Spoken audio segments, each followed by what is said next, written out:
तो भाई लोग, आज हम बात करने वाले हैं लुक किस्म के चैप्टर नंबर 226 के बारे में। और पिछले एपिसोड में हमने देखा था जो हमारा डैनियल होता है उसकी चक नाम के बंदे के साथ फाइट हो रही होती है, और क्योंकि डैनियल इस बंदे के ऊपर भारी पड़ रहा होता है इसलिए इस बंदे का साथ का बंदा भी डैनियल को मारने के लिए यहाँ पे आ जाता है। और अब ये हो चुका होता है 2 वर्सेस 1।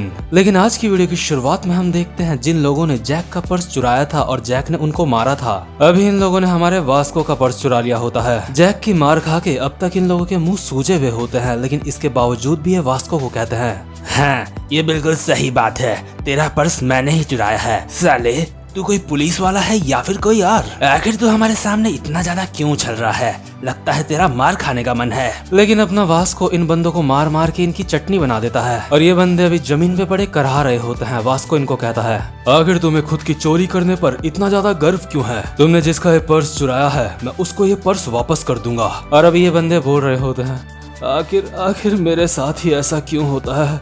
इसने मुझे 2 बार एक ही जगह पे मारा है। और यार ये जो पर्स होता है ये होता है उन 2 लड़कियों का जिनसे हमारा डैनियल पहले मिला था। अभी क्योंकि ये दोनों लड़कियां अपने ग्रुप से आजाद हो चुकी होती हैं, इसलिए दोबारा से ये दोनों की दोनों बेघर हो गई होती हैं। और जिन लोगों के पास रहने के लिए घर नहीं होते उनके पर्स बहुत ही आसानी से चोरी हो जाते हैं। इसके बाद हमारा वास्को इन दोनों लड़कियों के पास आता है और कहता है, हे लड़कियों ये लो तुम्हारा पर्स। ये दोनों कहती हैं, थैंक यू मिस्टर। और वास्को भी अपने मन में बोल रहा होता है, मुझे रिवर साइड ईस्ट की तरफ आए हुए काफी समय हो गया है, लेकिन जब से मैं यहाँ पे आया हूँ तब से मैंने कुछ बुरे लोगों को सजा दी है, लेकिन अब तक हॉस्टल गैंग मुझे नहीं मिली है। लेकिन मुझे ये बात समझ नहीं आ रही है मैं बेघर लोगों का राजा कैसे बन गया। और यार अभी हम देखते हैं हमारे वास्को के पीछे बहुत सारे बेघर लोगों की भीड़ खड़ी होती है, और ये सारे के सारे बेघर लोग वास्को को अपना बॉस मानते हैं। ये लोग कह रहे होते हैं, हमारे बॉस कमाल के हैं, इन्होंने दोबारा से बुरे लोगों को सबक सिखाया। अगर हम लोग किसी की रक्षा नहीं कर सकते तो हम बेघर लोग नहीं कहलाएंगे। और वास्को के साथ के जो 2 बंदे होते हैं वो कहते हैं, 1 मिनट, ये डायलॉग तो कहीं सुनेला लगता है। ये तो ऐसा था कि अगर हम अपने लोगों की रक्षा नहीं कर सकते तो हम बर्ड नकल नहीं कहलाएंगे।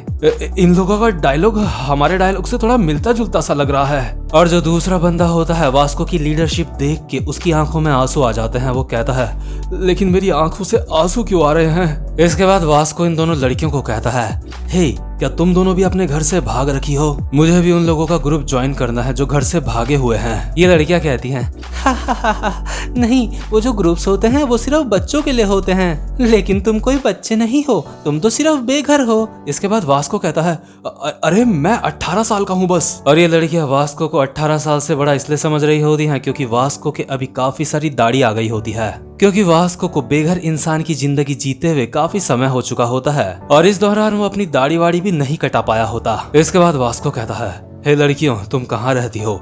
ये जगह काफी ज्यादा खतरनाक है, लेकिन तुम्हें घबराने की जरूरत नहीं है। मेरे साथ जो ये बेघर लोग हैं तुम्हें ये किसी सुरक्षित जगह पे लेके जाएंगे।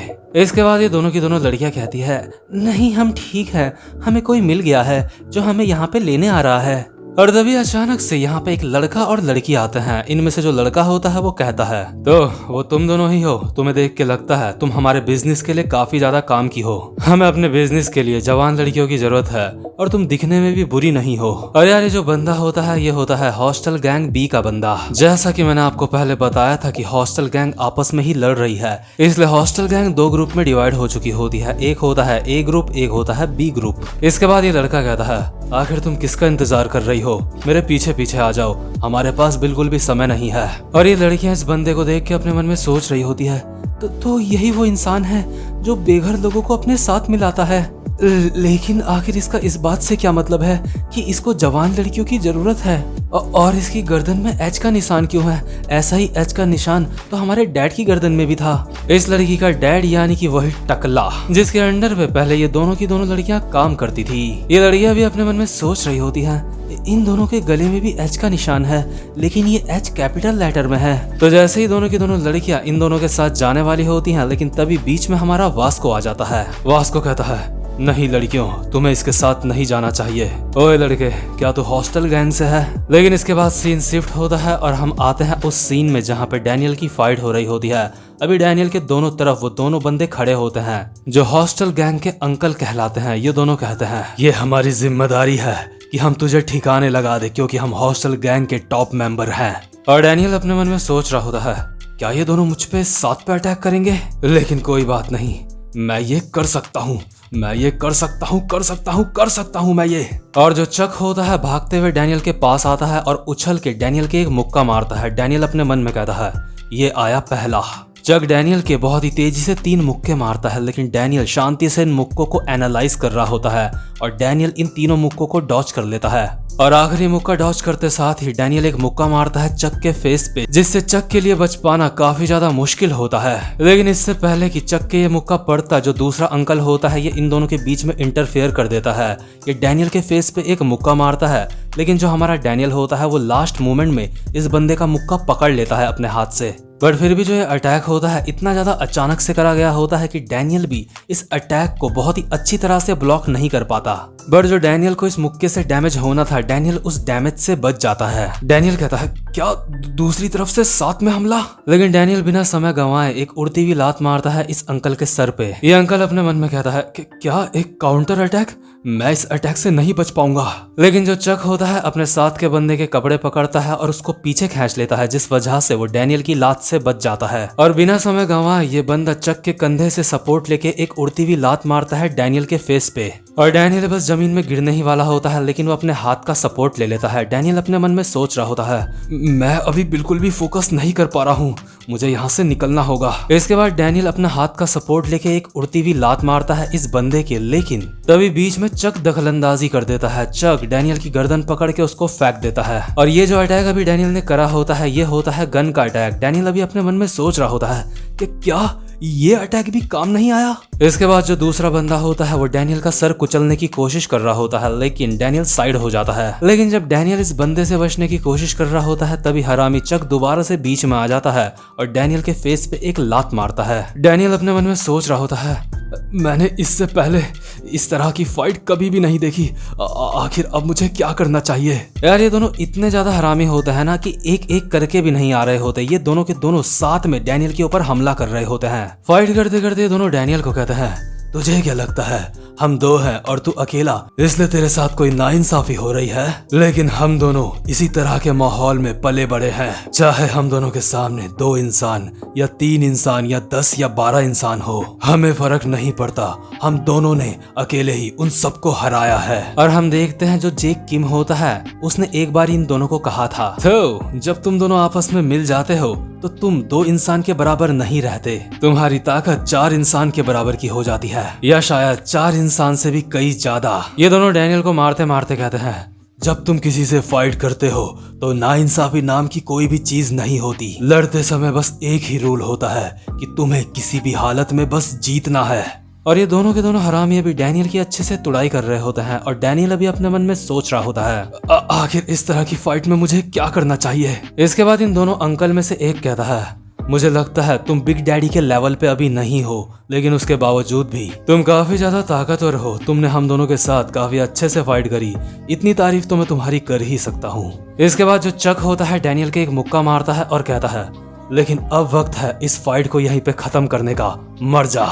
मतलब कि ये चक का फाइनल अटैक होता है जिससे वो डैनियल को अभी बेहोश करने वाला होता है। लेकिन इतने में ही एक मोबाइल का झोला उड़ता हुआ आता है और सीधा जाके लगता है चक के सर पे, और इस बैग से सारे के सारे मोबाइल हवा में बिखर जाते हैं। और ये बैग फेंका होता है हमारे जैक ली ने। जैक फटाफट से आता है और चक को अपने हाथ से धक्का देके साइड कर देता है और दूसरे वाले अंकल के एक मुक्का मारता है, लेकिन वो अंकल जैक का ये अटैक डॉज कर लेता है। इसके बाद जैक कहता है, डैनियल तुम जैसा अच्छा इंसान इन छपरियों से फाइट क्यों कर रहा है? डैनियल इन जैसे गैंगस्टर से फाइट करने के लिए तुझे किसी गैंगस्टर की ही जरूरत है। इसके बाद जैक एक सिगरेट जलाते हुए कहता है, और मैं वो हूँ जो ऐसे गैंगस्टर्स को सबक सिखाने में माहिर है। लेकिन डैनियल जैक के एक रैपट मार के उसके मुंह से सिगरेट छुड़वा देता है और कहता है, सिगरेट पीना गंदी बात होती है। इसके बाद जो एक अंकल होता है वो कहता है, आखिर तू कौन है बे? क्या तू इसका दोस्त है? और जो चक होता है क्योंकि वो जमीन में गिर गया होता है वो उठते हुए कहता है, ये तो हमारे फोन है, आखिर ये तेरे पास क्या कर रहे हैं बे? जैक कहता है, मैं ये सारे फोन यहाँ पे डिलीवर करने के लिए आया हूँ मादर। मैंने सुना तू ही वो है जिसने मीरा की फोटो इंटरनेट पे अपलोड करी थी। इसके बाद ये दोनों अंकल कहते हैं, हाँ तो तुझे क्या लगता है, क्या तू हमें हरा सकता है? तुझ जैसा मामूली सा एक गैंगस्टर और ये सूट पैंट पहना हुआ लड़का, क्या तुम दोनों अभी अभी मिले हो? और जैक अपने मन में सोच रहा होता है, क्या मामूली सा?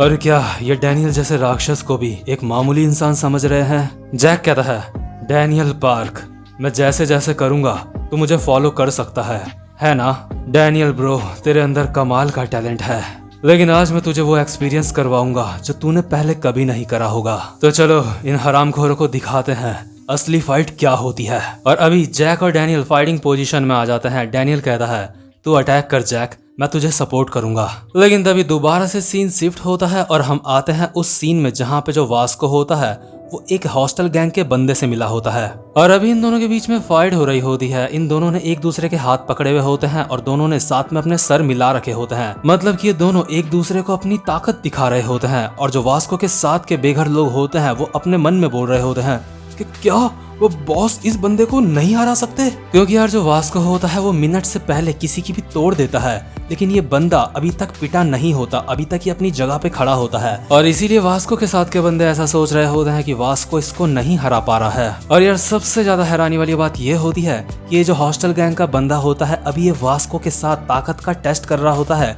कि किसके पास ज्यादा ताकत है, लेकिन वास्को सामने होने के बावजूद भी ये अभी तक अपनी जगह पे खड़ा है। वास्को भी अपने मन में बोल रहा होता है, तो ये है हॉस्टल गैंग, ये साला हरामी काफी ज्यादा ताकतवर लगता है।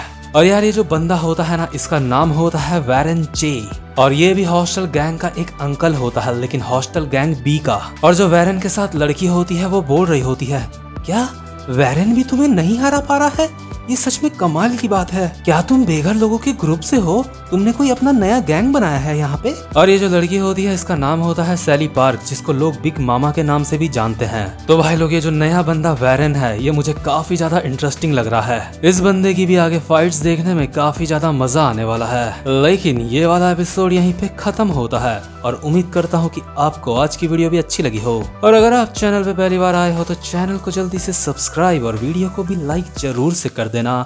अब मैं मिलूंगा आपसे अपने नेक्स्ट एपिसोड में, तब तक के लिए गुड बाय।